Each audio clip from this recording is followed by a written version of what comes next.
now our next presenter is Hayley Teasdale from Head of Science Policy and Advice from the Australian Academy of Science. Welcome, Hayley, and we've been extremely pleased and privileged with the Academy support for indoor air activities. It's not just now, last month we've been working on this work for 2 years. Yeah, probably this.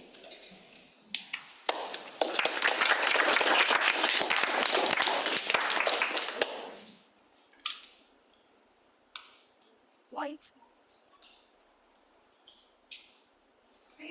We need to know in the okay. Good morning, everyone. I'd like to add my acknowledgements to the few moments of the lecture we're meeting on today. It's a real privilege to join you here at this symposium, and thank you to Thrive for convening this event and inviting the Academy to speak today. Our Chief Executive, Anna Maria Arabia, was unable to attend today, unfortunately, due to a prior commitment, but I'm very pleased to be able to be in place. The Academy is an independent organisation of distinguished Australian scientists who champion science for the benefit of all. We aim to deliver sought-after science advice that influences Australians' actions and contributes to global science. A growing body of scientific evidence shows that poor indoor air quality has a negative impact on our health and well-being. It also shows that there are solutions to address this. The Academy is here to promote excellent science and works to ensure that science is heard where decisions are made. We're here to bring science to the service of the nation.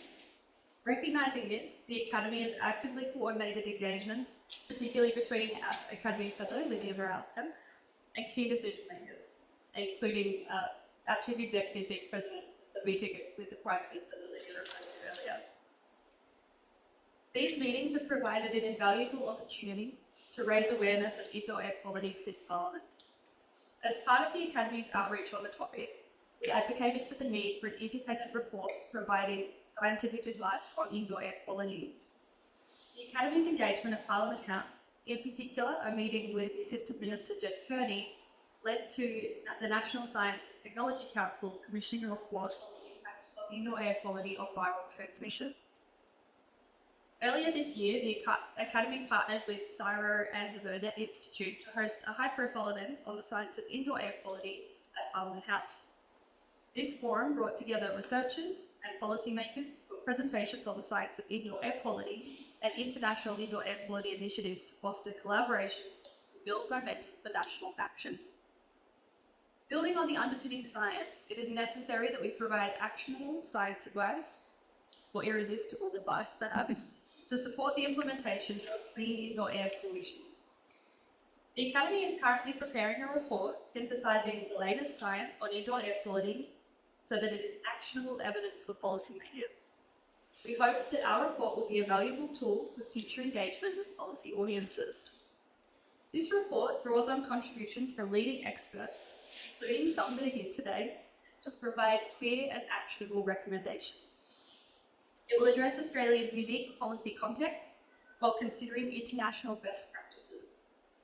Through this work, the Academy aims to equip decision makers across government with the knowledge that they need to create safer indoor air practices, as well as providing an accessible primer on the scientific evidence base. Our report will explore the policy pathways and available mechanisms to address indoor air quality in Australia. Public policy interventions have a critical role to play in enhancing indoor air quality for Australians.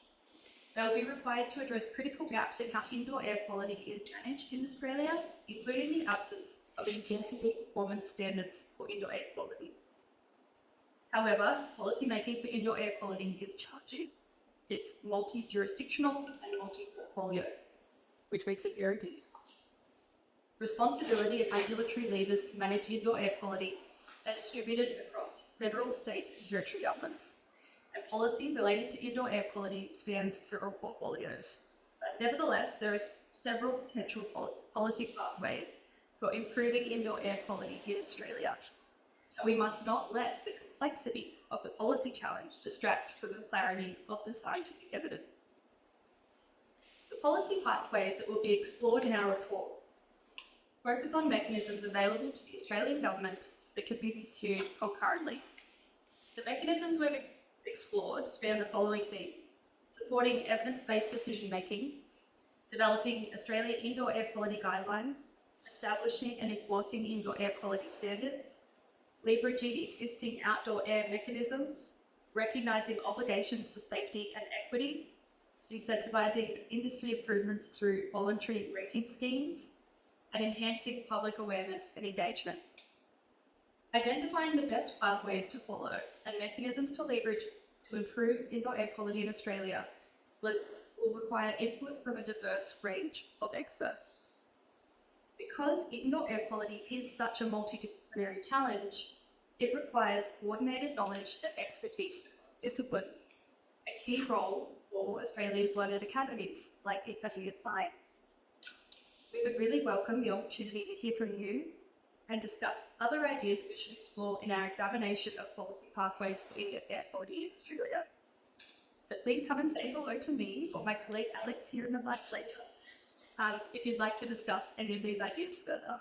Thank you for your work on this important issue and for the expertise and dedication you bring to improving indoor air quality for Australians.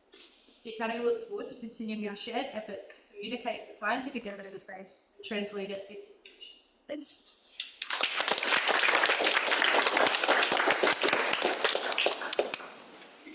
Does it work? Many thanks, Hayley, for being here, for representing the Academy, and for all the Academy is doing to support science and application of science. We were actually very pleased that last week on Thursday, the President of the Academy, Professor Jagadish, and Anna Maria Arabia, CEO, visited the Queensland Fellow of the Academy and visited us here at QUT. We very much appreciate this. So thank you very much for this, and we'll definitely talk about this report as we've been working together on this report.